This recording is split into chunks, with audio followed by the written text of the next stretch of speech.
Ассаламу алейкум ва рахматуллахи ва баракатух. Вот мы, иншаллах, поехали на Красное море.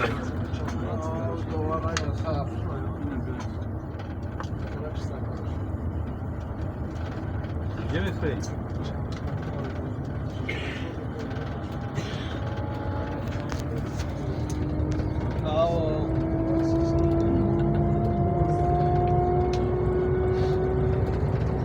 Hani oğlum banda ben taraflara